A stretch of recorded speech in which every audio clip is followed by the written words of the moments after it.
Okay, recording's on. And by the way, I plan to share the video later on Facebook. So if there's anything you want to keep private, don't say it on this video. Can we not have our faces on it? It's up to you. You could stop the video so we don't see you. That's a possibility. But I do plan to share it so others can get benefit from it. So just so you know and are aware of it. So there you go. So this is Innovate Your Business. And if you've known me for a while, you know I'm crazy about doing everything in a new ways. And I've been really passionate in the last, probably year and a half, maybe a little longer than that, about new ways to run our businesses.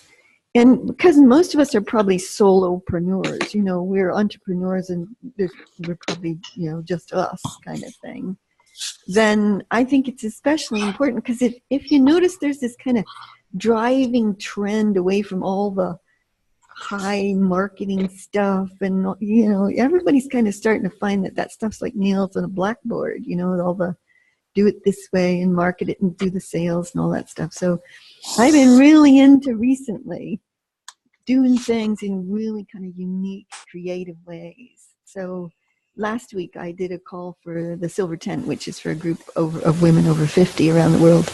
And we used some of this and we came up with amazing new ideas for how to help people's businesses thrive, you know, uniquely. And one of the things for me is it's got to be fun, it's got to be easy, and it shouldn't cost any, if very little, money. So those are the things we're looking for. And the playground we want to step onto is, you know, there'll be all the things you've done before in your life that have worked or not worked. And then there's all the things that people say you should do to run a good business. But then there's the playground of innovation. And on the playground of innovation, you're looking for what may have never, ever been done before. So you're going to get super creative with it to kind of see really what's possible. You may want to use the ideas. You may not want to use the ideas. That's okay. It's just to come up with all the new ideas and then see what resonates for you and what you feel you have an energy to drive towards. So how's that sound? Good? Sounds good. Okay, let's all line up first, shall we? So just take a deep breath. And see yourself soar onto the playground of innovation. And on that playground, there are loads of ideas popping and floating and waving, and you can surf them, you can grab them, you can observe them. Yeah, great. And we're all aligned for the best outcome for everybody on the call and or everybody who watches this video later. So there you go.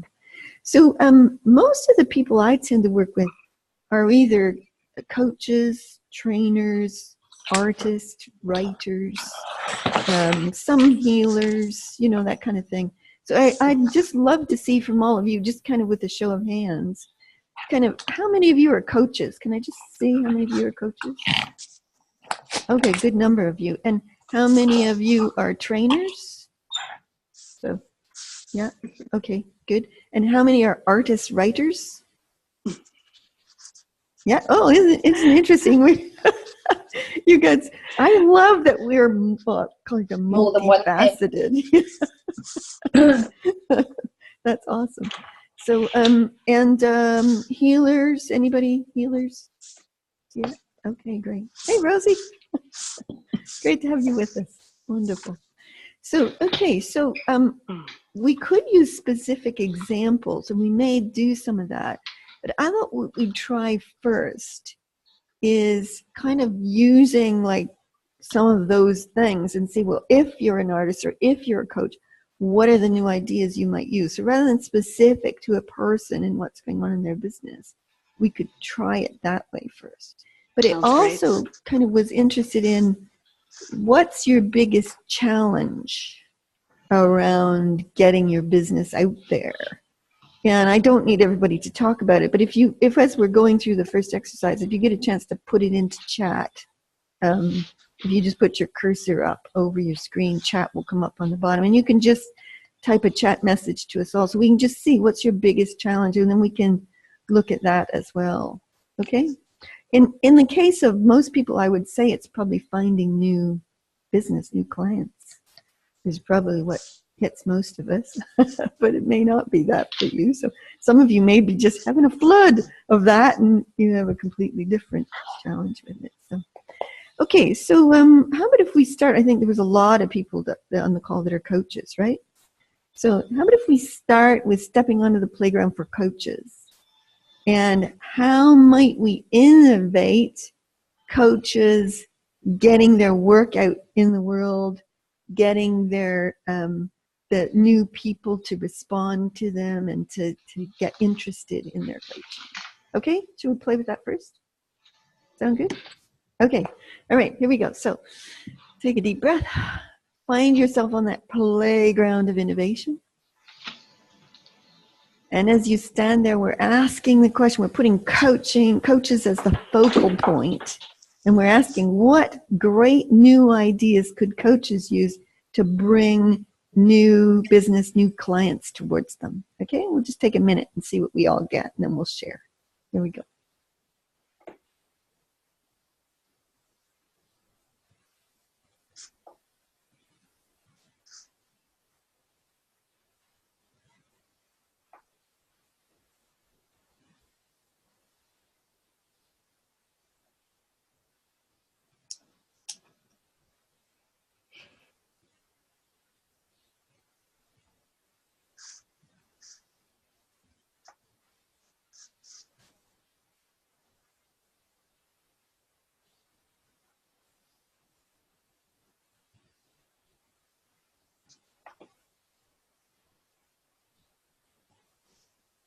Okay. Okay. I'll just start and tell you some of the things I got. One was, I've been thinking about this recently myself, going on a Facebook Live and asking people to share their whatever challenge is going on, and then quantum coach it in like 4 minutes. I thought, well, that'll show you them what's possible if I did something like that. You really have to put yourself on the line for something like that, you know. But I love doing that stuff, and I thought that would be fun. So that was one way.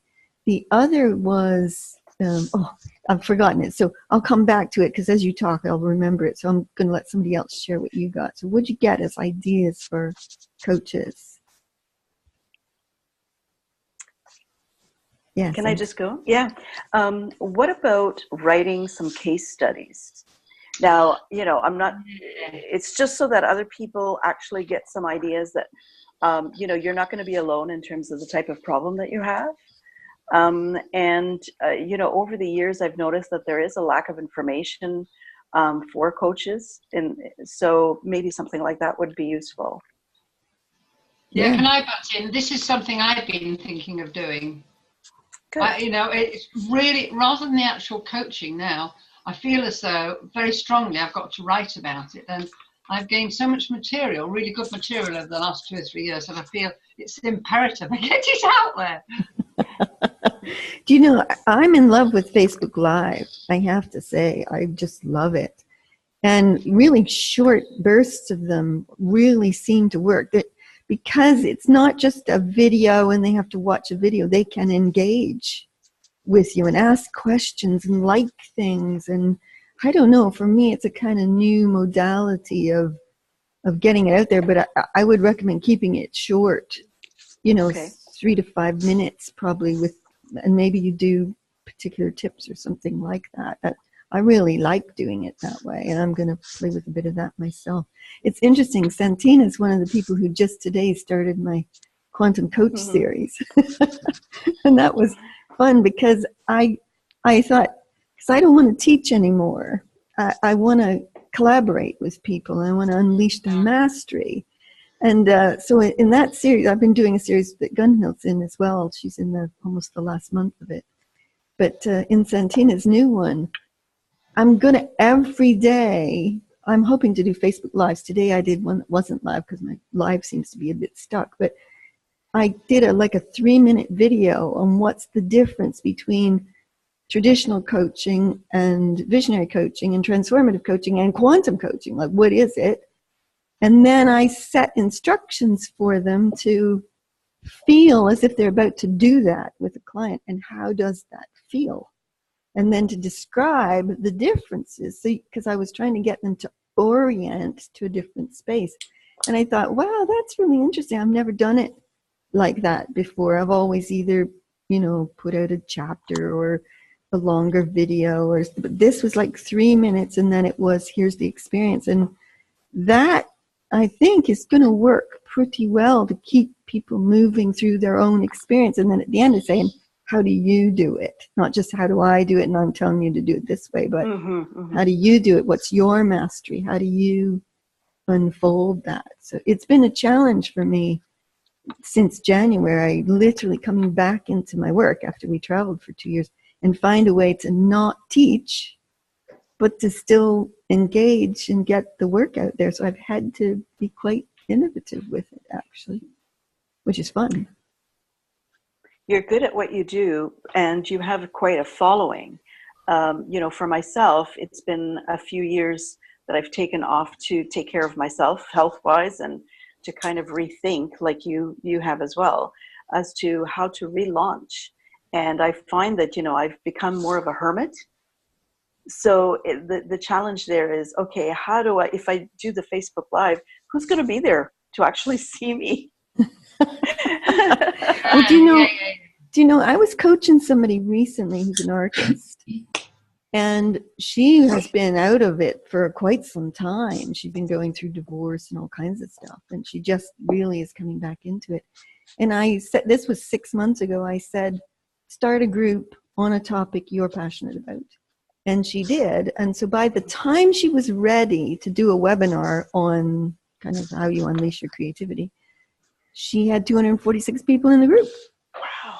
So if she'd tried to do that 6 months earlier, it would have been challenging because she didn't have the engagement with people that would pick up on that. So right.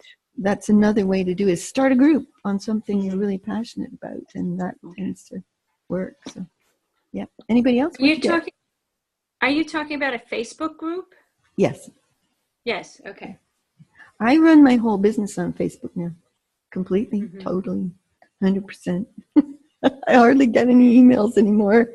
I barely touch LinkedIn, and I only go on Twitter to watch the kids from America and see what they're up to this week. So that's, my whole business is on it. And I'll tell you, I've gone from maybe 3 years ago, I was working 10 to 12 hours a day, to I could do it in 2 now. So easy. It's great. It's all about engagement for me. As long as I'm engaging people, things work. And so I'm looking for innovative ways to engage people that are quick and short and fun and exciting, and really call us together into something. So even this today, like when I did that last week, that was the first one I'd run, but this today is another kind of way of doing this, just to bring a group together and hit on new topics. So, yeah. So who else, what'd you get when we were tuning into new things for coaches? Not differentiate yourself from other people, but know exactly what kind of coaching you want to do. I know now that I don't really want very long-term business coaching relationships. So I've become an intervention coach. I tell people, my clients, so I'm an intervention coach. I work in a more corporate environment. I work with the fire service, so it's not, otherwise it may be more difficult to get repeat business in the open market, but my clients know me that if somebody's in trouble or there's a problem, they call me in to solve that problem and get good results in a short space of time. And I charge them ridiculous amounts of money for it because I get the results in a short space of time. So, there's tons of coaches at the moment I'm just going from just the fire service to council and police as well. And there's tons of coaches, but I'm the only intervention coach. Yeah, brilliant. And it's that, just know exactly what it is. I love that. I love it because I can spend 2 hours of very intense time with somebody, maybe 2 hours 4 weeks later, and that's it.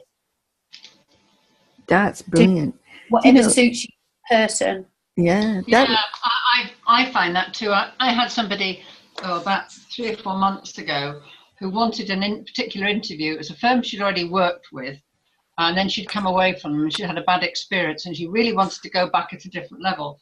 So she approached me in the first session. I don't think she really knew what she was doing, but she did 3 sessions. She got an interview. She was hired and started the job, and she was absolutely thrilled. And so it was short, quick bursts, and I was confident, and she was confident, and she was happy. So, yeah, I like working that way. Yeah. It's interesting because I had somebody who wasn't necessarily trained as a coach, like didn't have professional training, but she really wanted to work with people in that way, but she didn't want to call herself a coach. She was uncomfortable with that. So I said, why don't you call yourself a chat buddy? She said, oh, I like that, because it suited her. And what you're saying, Heather, is you have to find a way to make it yours. Something. I don't have any qualifications. Yeah. I never did. I just, when people ask me about it, I just say, look, I've been doing it since before it was a thing. Me too. Right. Me too. I've even trained coaches. You don't need coaching qualifications, really. Me too. I was never trained by anybody. I developed my own body of work and then trained others. And I just say to people, like, go for it. Call yourself something else. Just make it up. Make it fun and exciting. And I do find there's a real orientation to things that are fresh and authentic and new. There's a kind of excitement, whereas maybe 5 years ago it was kind of like, weird. But now it's like, something different. Now I like that. I like the freshness of it. And I'm actually seeking for those things now. So, yeah. Something that I did that was, I think, innovative at the time was for people who couldn't, they wanted some anonymity from everyone else.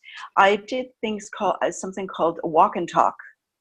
So like during their lunch times, we would just go out and walk. Yes. So we get some exercise and actually talk. And for the people living in the same city as me, that was. And that seemed to work for people for specific types of coaching. So that was a little bit different. Or you could go for a swim. Except you can't talk when you're swimming. You'd be surprised. Rosie could. Rosie goes in the ocean every morning practically all year, I think it is, but a lot of times. So in fact, I would have been going swimming now after my meeting, but the timetable's changed. So I've got to go in the morning. I love it. So anybody else, what'd you get as new ideas? Can I just tell you what I got, which is just an image, Celera? Yeah. It was like an angle like this, an opening, and I got the word streamlining and lots of stars. And I thought, what on earth does this mean? And then there was a global. So I just don't really know what it meant, but that's what I got. Interesting. Okay. Well, if you find as we're working through, if that comes even clearer as to what it means, let us know. Yeah. It made me think that one of the things that came up last week, because one of the first things in the group that I was working with last week, they're all part of the Silver Tent. And one of the challenges, the Silver Tent had originally done a summit where she had all kinds of people with videos, and they'd come in and they'd stream through all for a couple of days. And it was a lot of work for her. And so we were tuning into because they've got a lot of ideas. So what might really pop for them as a group to bring everybody closer together from all around the world. So of course you don't want to do something physical, you want to do something online.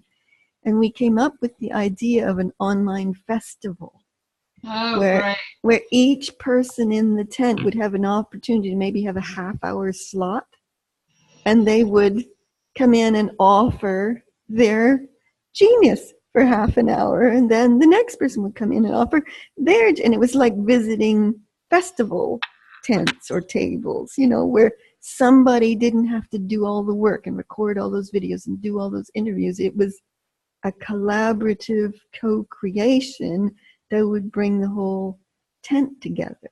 That's and then brilliant. we were talking about doing summer solstice celebrations from all around the world all together, and how could we video or like put ourselves online, maybe from Zoom, from your mobile phone when we're all standing in different places. And so we were playing with it in kind of unusual ways, if you see what I mean. So, because for me, if it takes too much effort and too much money, I'm not interested. I've done all those things in the past. So not in the future. I think part of the innovation is that it's easy, it's fun, and it doesn't cost a lot. So, yeah. And the other thing is, I've done a lot of recording of what I've done with people and done them follow-up. And it's good, it's been good for me, but it's time-consuming and it's exhausting. Yeah. So minimizing is the answer. Yeah, and making it kind of fun and pop at the same time. That's why I love Facebook Lives. They kind of really work. So, and one of the things I did as soon as I discovered Facebook Lives was I walked to the top of the Glastonbury tour and made it an experience. Because one of the things I find challenging is when you constantly just see faces, you know? Oh, by the way, I should share something else I discovered in the last month. I signed up to do a 30-day video program called Ignite Video with a lady from Ireland. She had over 1,200 people in this free 30-day video thing. Every day she put out a short video with a tip and a prompt. So a tip on how to stare into the camera lens and how to get your background right and how to frame your camera and how to upload it to you. Every day was an interesting tip. And then she'd give you a prompt, and the prompt was related to you and your own work. And you'd share that. I thought, how's she going to manage 1,200 people? Well, what she did, she created a secret group, and then she took people who'd done it before and they became facilitators. Each facilitator had a group. My group was called the Flame Circle, and there was maybe 15 or 20 of us. And in the Flame Circle, we posted for 30 days our daily videos, all into one post. So here was 1,200 people going through this with very little effort on her part for a free thing. And at the end, then she offers a video program that you can pay for afterwards if you want more detail. It was really beautifully done. I have to say, I was very impressed that she could manage a group that size with such ease and flexibility, you know. So, Siobhan, you're on mute. That was on Facebook Live? No, it was on Facebook, but it was a group that she promoted that it started about 30 days. Today was the last day of it. But she does them regular. It's called Ignite Video Challenge, if you want to search for it, if you're ever interested. Because it's neat. Because you need Ignite. Ignite. Oh, okay. I-G-N-I-T-E, yeah. But what fascinated me was the formatting, how she managed that effortlessly. I thought, wow, that's pretty cool. And she does them, I think, quite regularly. Probably does them 3 or 4 times a year, if not more. So she's got all the videos done, but yet it felt like when you watched her videos, like you were with her in the moment. It didn't feel like some pre-recorded thing. It was very authentic and real and fun. And I liked that. I thought it was good. So, yeah. Thank you. Yeah. Anybody else around coaches? If not, we'll move on to artist writers for a bit and see what happens. So, anybody else? No? Okay. All right, looks like Karen's just joined us. Hi, Karen. Oh. Hey, welcome. We're thrilled to have you with us. Can you hear us? I hope so.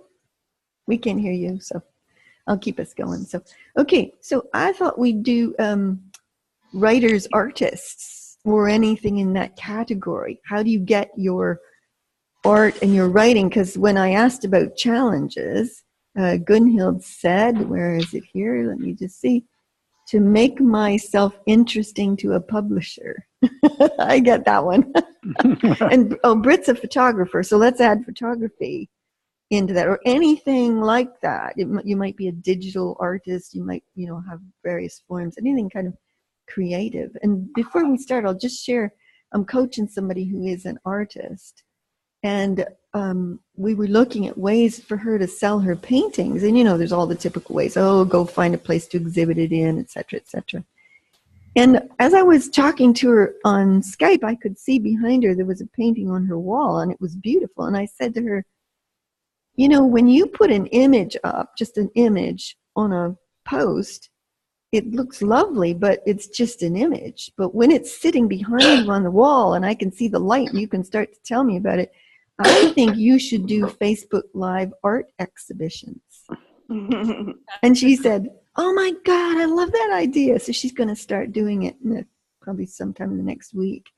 And because she can maybe take in a single Facebook Live, she might just do one, but she might do 2 or 3 as she walks through the house and tell the story behind the painting. You see what I mean? So it then engages people in a short, fun burst of way with no expense to experience her. Same with your photos, Britt. Like Britt's now got a group and she posts her photos on there, but you might also try something on Facebook Live, Britt, where you're walking them through. I don't know if that would work or not, but yeah, I only have a couple big, 16 by 20 matted framed at this point, but I'm ready to clear the inventory. Well, do you know, there's a guy in Glastonbury, his name is Kev Pearson. He's a photographer, and he only does photos of the Glastonbury tour.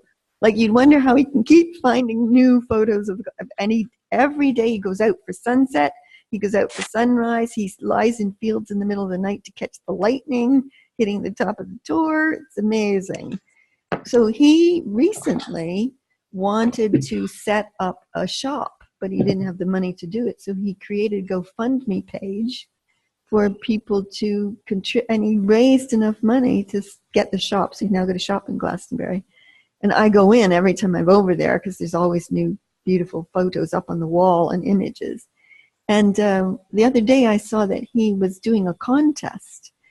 So he put on his biggest image that he's done so far, and he put an image of it on the wall, and he said, the person who can guess the nearest to the size of this image gets a free 5x7 photo of the tour from me. And I thought, this guy's brilliant. I mean, he's really coming up with kind of new ideas to get people drawn towards his work. Isn't that cool? So before we even step onto the artists, photographers, writers platform, I just thought I'd share a couple of those things that are pretty neat. So, okay, shall we take a look? Artists, writers, photographers, creators. You might also be a creator of crafts and that kind of stuff. So let's see what we get. Okay, here we go.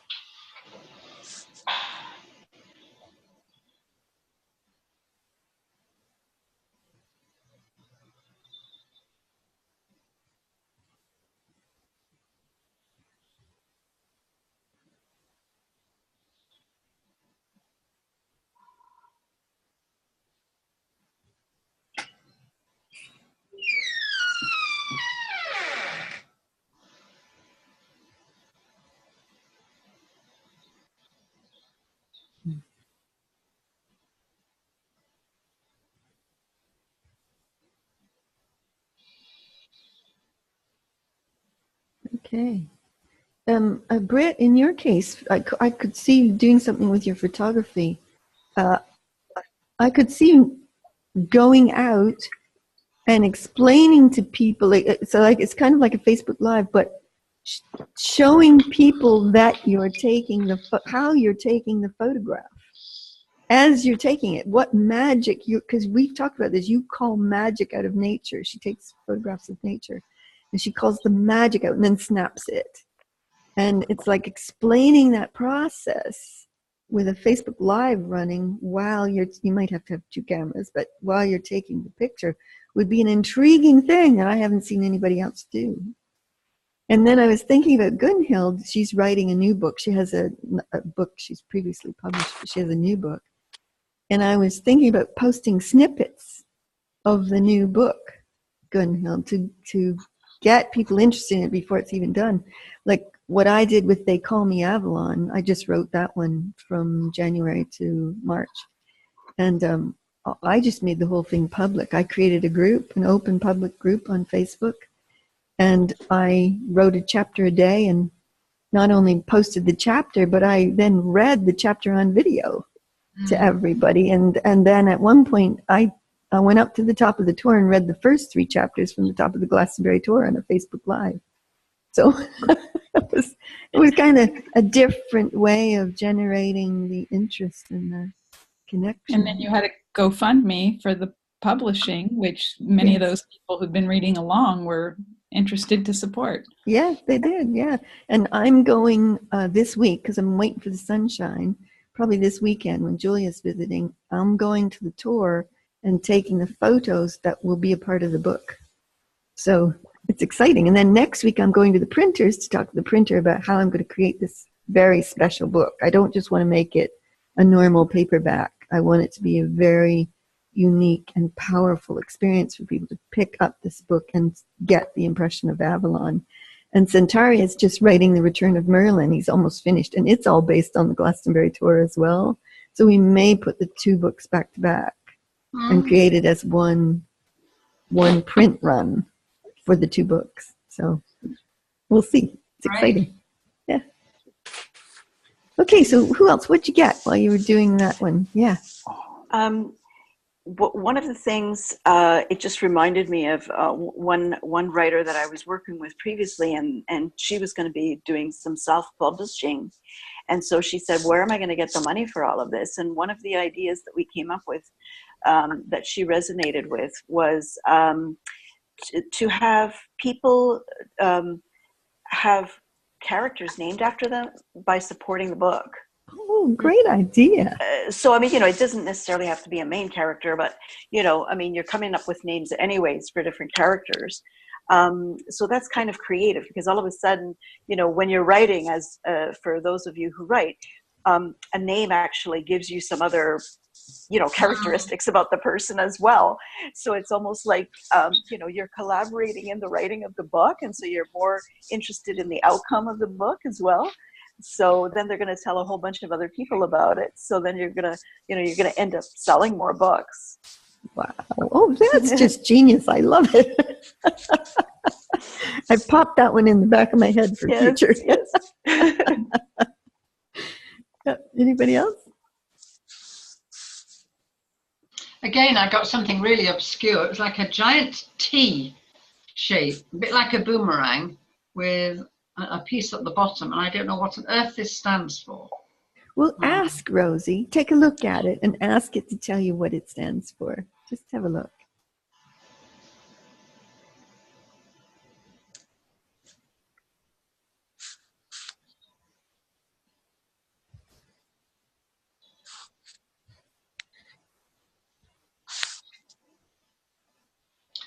Feels like a series to me. Ah. And what does that mean? What if you extrapolated in that? What would that mean for you?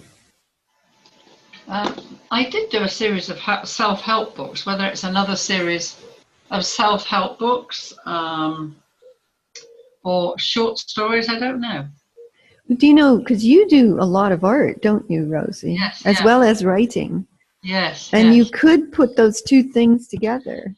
Well, I've been going to do that for a long time, Celira, and never got around to it. Well, Fleur Barnfather and I did a book, it was a couple of years ago, called The World of Wonder. Because her paintings are absolutely magical. They're really magical, fantastical type stuff. And I was writing all this stuff about wonder, and so we matched the paintings with the quotes and then put them into a book. And if you're a writer, by the way, if you go on to createspace.com on Amazon, you can download your book for free, create a cover template for free. Amazon then prints it, mails it, and you get paid 70%, mostly 70% in most countries, a little bit less in some. Then they sell it all over the world, but you have the job to market it. It's just sitting on there until you market it, but it doesn't cost anything. What's that called? Create Space? Createspace.com. Createspace.com. And you can put it from, all you need is a Word document. There's a few little things you need. You need to indent each paragraph a bit so that it can recognize the format. And you need to put a page break at the end of every chapter so it knows, oh, That's the end of the chapter.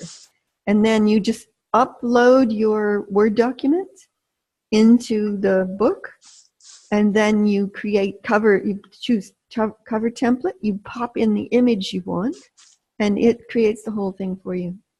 Right. And then you get either a print or a digital copy to proof, and then it goes into both Kindle and print formats, and that's it.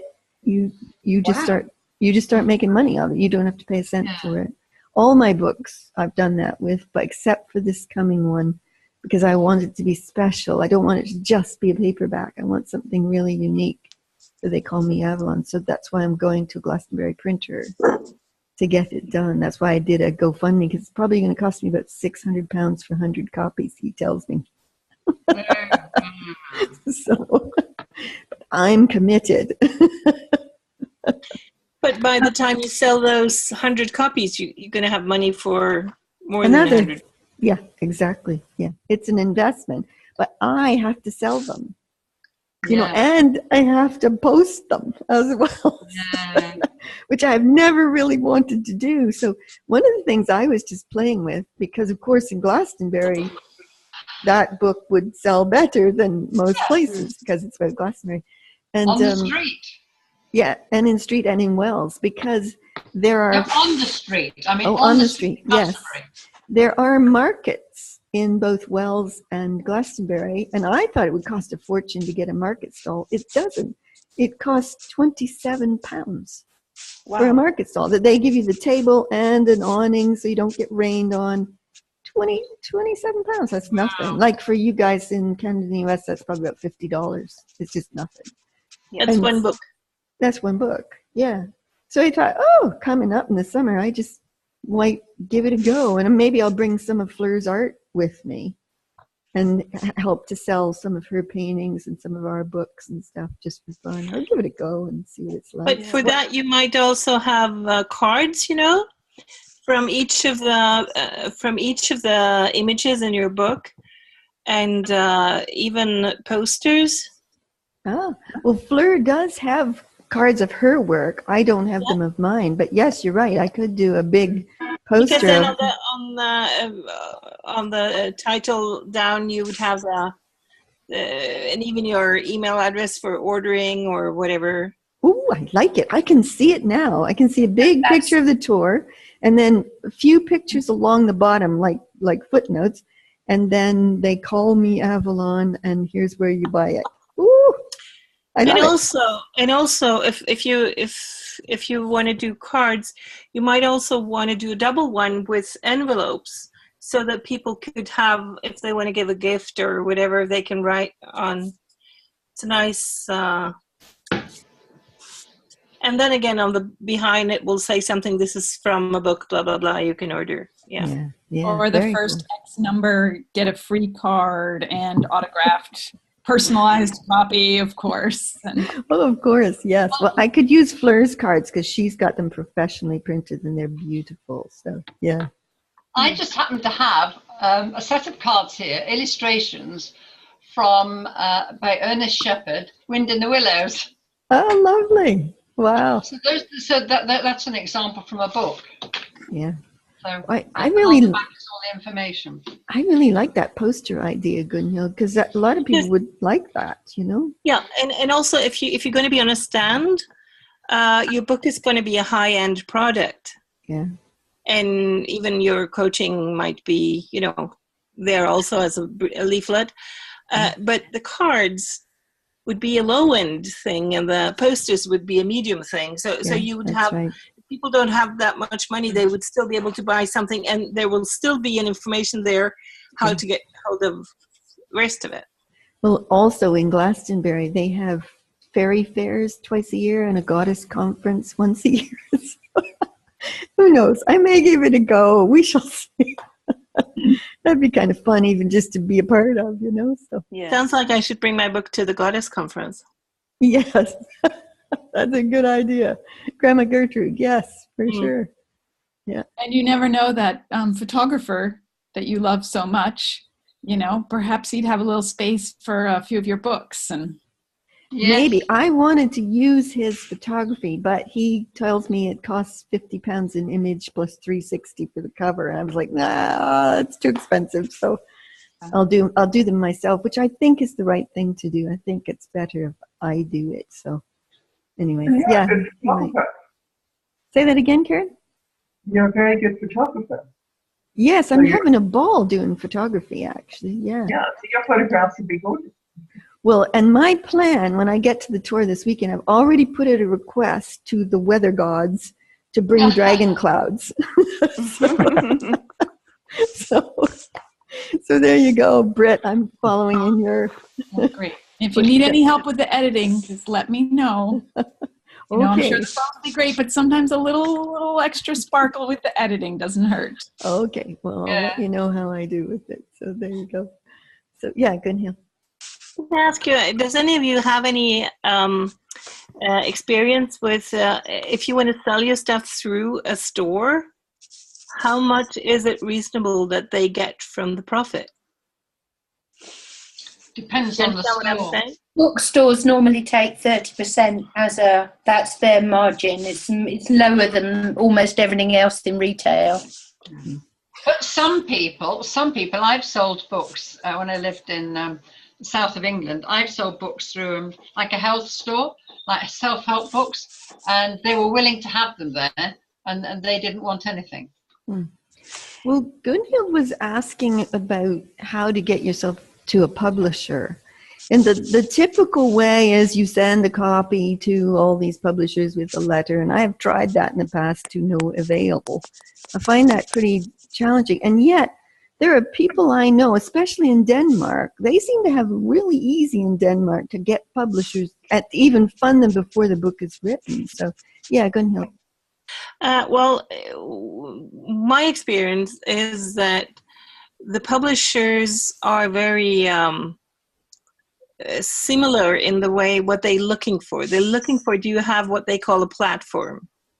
How many followers do you have on Pinterest or Instagram or Facebook? And how much buzz are you able to make? How many people will you reach out to, be able to connect to with this book? Meaning that if you have been doing lecture tours or as Solera live things or whatever, they will be more interested. So that's the kind of information that they're asking for now. What I was hoping that we might be able to see was, is there anything else that would catch their, curiosity? Yeah. Is there anywhere else that we could sort of put another weight to their, when they consider this interesting for them, because the book itself is not what they're interested in. It's how many copies they can sell. Yeah. So the book might be brilliant, but if you don't have any, if nobody knows your name, and you don't have any, they're not going to be interested. Yeah. Santina? Yeah, I was going to say that depending on the type of book, I've worked with people, and it doesn't work all 100% of the time. You can just try this, but if it's very different, I would actually not go with the big named publishers. I would actually find very obscure ones first, and not necessarily send them, the manuscript, but actually send them a proposal. So, what is it that you're trying to do, and what is it that they can do with it? So, talk up, because this is a very big thing, is the audio portion of the book. That's where apparently most things are going, and they're much more interested in that. So, you might be able to say, well, I'm willing to, if you find that your voice is good enough that you're going to be actually doing the audio, or you find someone else who would actually be able to be good at the audio portion, that might actually sell them on the whole idea, and they might do the audio before the printed version. And I know that in some cases the ideas were so obscure, but they actually went with it because it was a new idea, because that's what those publishers actually what do you call it, specialize in. And so then you could say, well, I know that there are groups out there, there are festivals out there, so you could still speak in those terms of the marketing of it, even though they're not necessarily following you directly. You know that these festivals and so on exist, so you can mention the numbers that are out there to kind of, put weight to your proposal and see what happens. And this doesn't necessarily have anything to do with publishers, but it might be a good thing or not. But one of the things I did with Dreaming the Dragon when I wrote it, I knew it didn't fit under any genre of books. It wasn't science fiction fantasy. It was a download from source, actually, is what it ended up being. It wasn't even about dragons in the end. So I noticed that somebody had created a genre called Fantastica. And I thought, so now all my books are Fantastica novels. Because in the Fantastica genre, there's not very many books. Therefore, you don't get lost in a big pot of things. Now, that could make you obscure, I don't know, but it might also make you more visible. Yeah. And you might even want to invent a genre, which you can do, apparently. So that's another way of looking. I could see one of like a Fantastica button as you're walking around. People are saying, "What does that mean?" Yeah, well, because I've now coined the term Future Fantastica. So I've now run a group on Facebook that's Future Fantastica. That's mostly about innovation, but my books are Future Fantastical novels because they're referring to a new future for us all as well. So yeah, Siobhan, did you want to? When we were doing this part about new ideas for artists, download was the word that came. So I want to ask you more about how you download. And the other thing that came to share was that I'm reading a biography about Nikola Tesla. And he did all of his creating in mind first. So vivid, so clear. He would do all the experimentation, the tinkering. He had so well developed that ability that then when it was time to actually make it in real form, he'd done so much testing, like it worked quicker. So he was able to innovate faster in the material world at less expense because he did so much in his mind beforehand. So, yeah. Yeah, Richard. That's brilliant. I'm interested in this inventing a new genre. And part of one of the genres might be the space in between. And I deal a lot with the awesomism community. And so there's new patterns and new things trying to get out there. And inventing a new genre appeals to me. So yeah. What community did you just say? Yeah, what did you call the community? Awesomism. It's not confined to the autistic children, by the way. It's all the new energies are taking new forms, and there are new patterns, and all of that has no place to be of interest to anybody at this point that I can see. So I'm looking for some place to put my materials. Are you a writer, Richard? Yes. I'm a writer, but I'm a kindergarten descendant, used to be, and putting it into form, to me, I find that one picture does immense amount, and so now I'm writing kindergarten style books for parents of, in my mind, autistic people, the less evolved than the ones they're reading. And so I put everything into pictures and then have one sentence in it. And so my books have 8 pages and 10 pages, but they're highly graphic. Wow. Oh, that's beautiful. So, but it's a whole different thing. She said, the other gal said that things are going audio. Well, I'm going visual, but it's just a departure.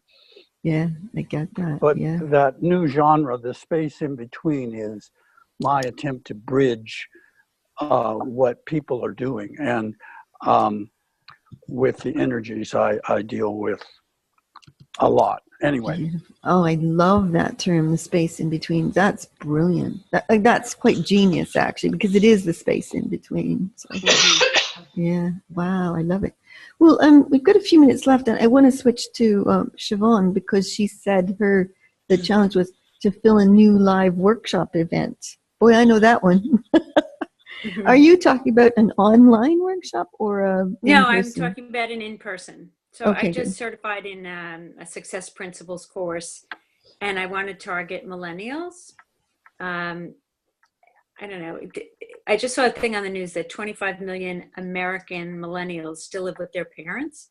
And I first was judging that. Now I'm not so sure that's a bad thing in terms of community, but I have a sense that this is an age group that would be really fun to work with, and that I could really add a lot of value to. So I'm thinking of live events, like bringing people together, not virtual. I know that seems kind of counterintuitive for millennials, but I'm curious if you had any ideas. Or Okay, good. So we'll look at both live and online in case there's others who, because I run webinar series online all the time. So let's just look at, if you're running a workshopy webinar type thing, how do you bring people to it? Okay, so here we go. On to the playground of innovation and see what we get.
Okay.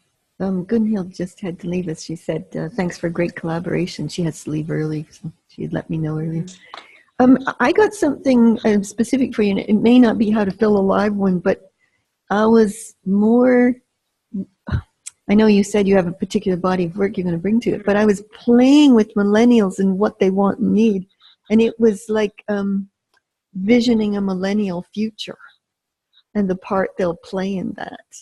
And I could see you interviewing some of those Parkland kids.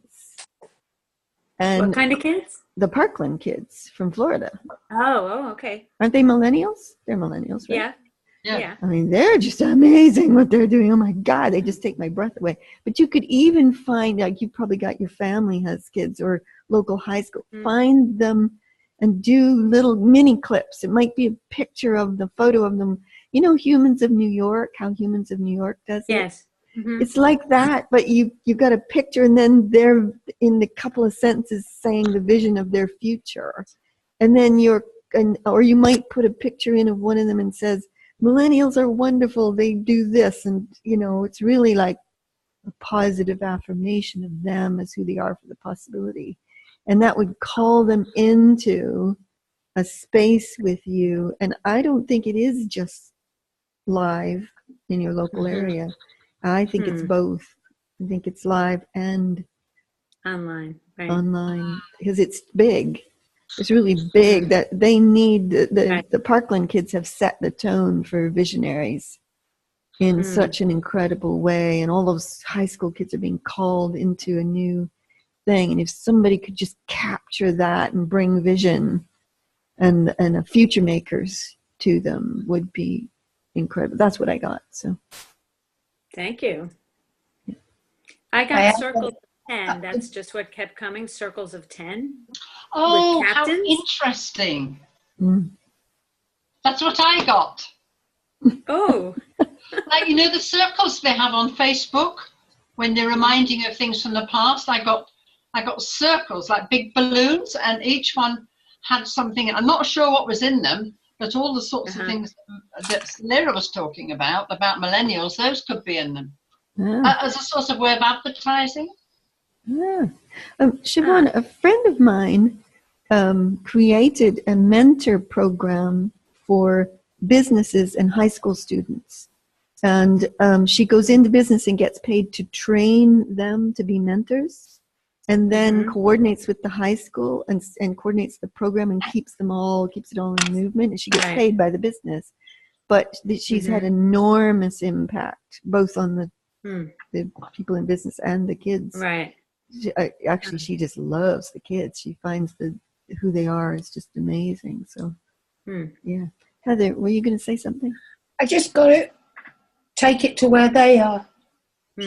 And that there is something I like to work live. I'm quite happy to do stuff on Facebook and whatever, but what really makes my heart sing is to be in front of a group of people.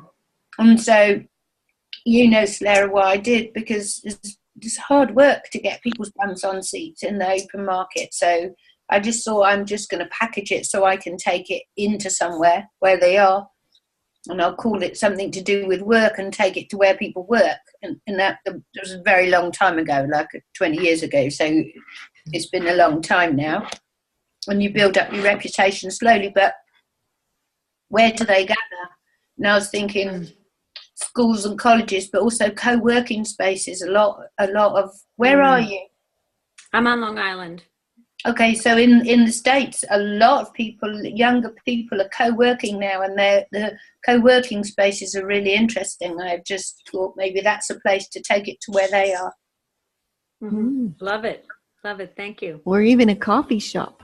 Yeah. Where they all gather for coffee with their computers, and you get the agreement of the coffee shop, and you sit around in small circles and share and do it that way.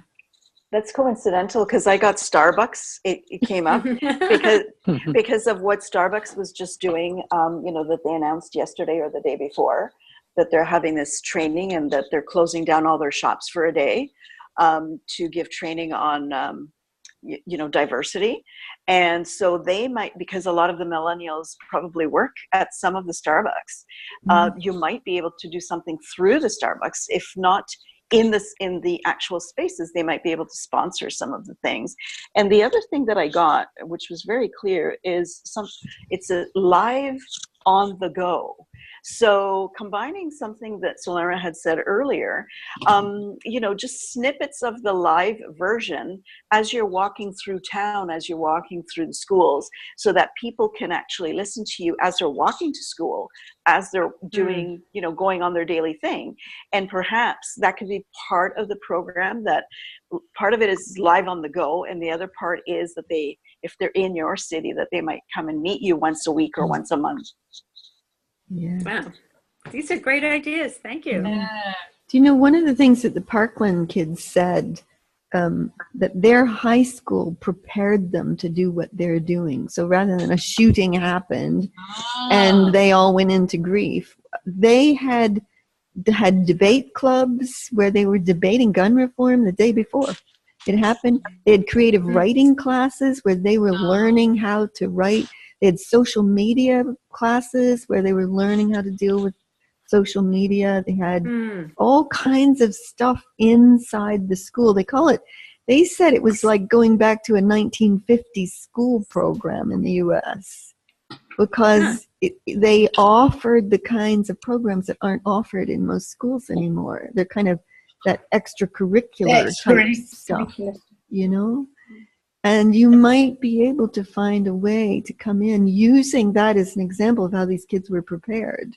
Right. To be almost iconic leaders. It shouldn't be extracurricular anymore, should it? It should be the curriculum, that kind of stuff. Because that's the world they're growing up in. They don't need to learn a whole load of historical dates in their head. What for what? Yeah. Yeah, exactly. So anything they need to know, they can get from Google now. Give them life skills. I know I love watching them. It's amazing that they put together that march for our Lives event all over the U.S. and I watched the whole live streaming on Twitter when it happened. I was just like so impressed. Oh my gosh. Mm. What they did was just incredible. And they're still doing it. They haven't stopped. They are still doing it. I think David Hogg has said he's going to take a year off from his education to keep the whole momentum moving for everything they're creating. So, yeah, brilliant. Exciting, isn't it? Okay, I think we've hit the hour. Woo, that was a hot one. Thank you. Thank you, everyone. Thank you, everyone. Yeah, wonderful. I love doing this. We should do this more often for sure. We'll see if we can set up some more of these in the future. That was fun. Okay, everybody, go forth and do wonderful new things in your businesses and transform the world with it. So, love you all lots. Bye. Bye. Thank you. Bye. Bye.